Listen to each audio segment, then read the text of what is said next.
She gets hit on every single drive to the rim. No whistle. No call.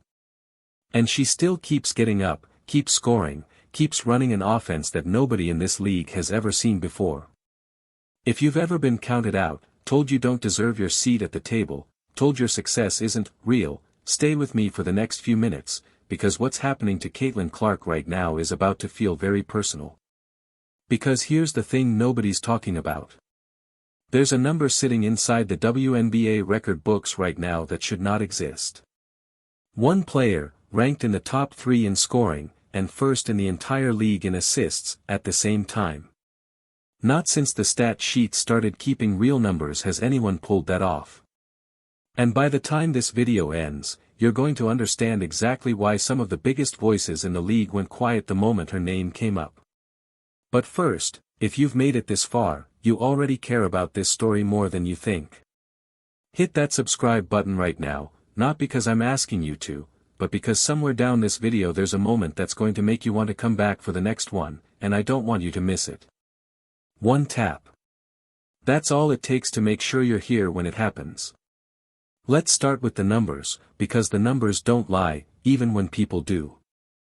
Caitlin Clark is averaging right around 21 to 22 points a game this season, and roughly 8 assists a night, the most in the entire WNBA. Put those two together and you get something basketball analysts have pointed to as historic. She is the only player in the league ranked top 3 in scoring while also leading everyone in assists. That's not a hot streak. That's a full season of doing something most guards never do even once in a career. Go back to March, before the WNBA season even tipped off.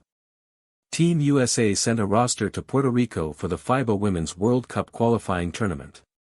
Clark was making her senior national team debut. Team USA went a perfect 5-0. And when the tournament ended, it was Clark who walked away with tournament MVP, averaging close to 12 points and over 6 assists a game, orchestrating an offense against international competition for the very first time in her career. Coaches don't hand that trophy out based on hype. They hand it out based on film, and the film said one thing loud and clear. Now here's where it gets interesting, because this is the part people don't want to admit. A'ja Wilson has been the reigning MVP and the name most analysts still put at the top of the ladder this season. She's putting up monster scoring and rebounding numbers of her own, and nobody serious is denying that. But something has shifted. Multiple outlets covering the league midway through the season started moving Clark up their MVP rankings, some placing her as high as 3rd, ahead of former MVP candidates who'd been in the league for years. That's not nothing. That's a guard in just her second full healthy season pushing into a conversation dominated by proven champions. Stay with me, because this next part is where the story gets a little more complicated than a highlight reel.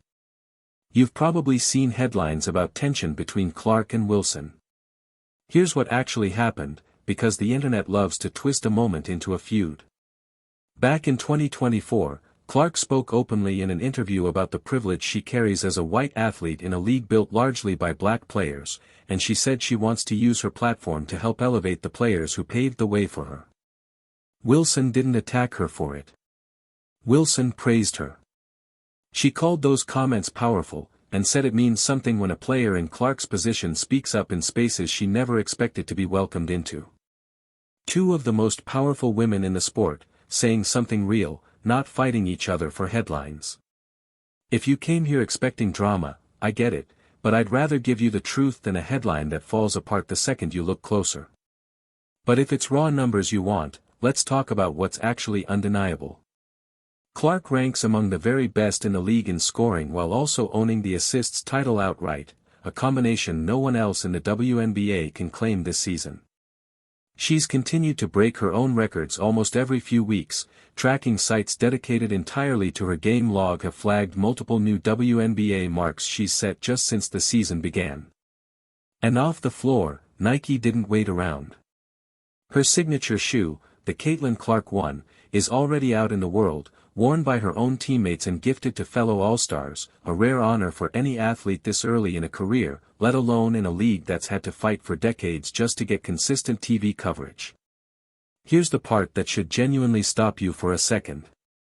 This league spent years pleading with networks just to get real broadcast slots. Now every network that puts a fever game on the schedule is seeing numbers it hasn't seen in years, sometimes ever. That's not one lucky night. That's a pattern that keeps repeating across ESPN, ION, and every other partner touching this league right now. Whatever you think about the debate over who deserves the MVP trophy, the impact on the business of women's basketball isn't up for debate anymore. So where does that leave the MVP race? Honestly, it's closer than the loudest voices on either side want you to believe. Wilson has the resume, the championships, the rebounding dominance that never lets up. Clark has a stat line no guard has produced quite like this before, a tournament MVP trophy from this same year, and a level of national attention that's rewriting what value even means in this conversation. Two different kinds of greatness, both legitimate, both worth respecting, and if you're waiting for me to tell you it's simple, I'm not going to lie to you like that. Now here's the part one promised you at the beginning, the reason you should not close this video yet. Because everything you just heard, the assists record, the tournament MVP, the shift in the rankings, all of that happened before the single biggest month of her season even started. And what's coming next in her schedule is exactly the kind of stretch that either cements an MVP case for good, or hands the whole argument right back to Wilson. I'm not going to spoil it for you here. But if you want to see exactly how this plays out, and why some insiders are already predicting a twist nobody's talking about yet, make sure you're subscribed, because that's the video coming right after this one, and you do not want to be the person finding out about it a week late in someone else's comments section.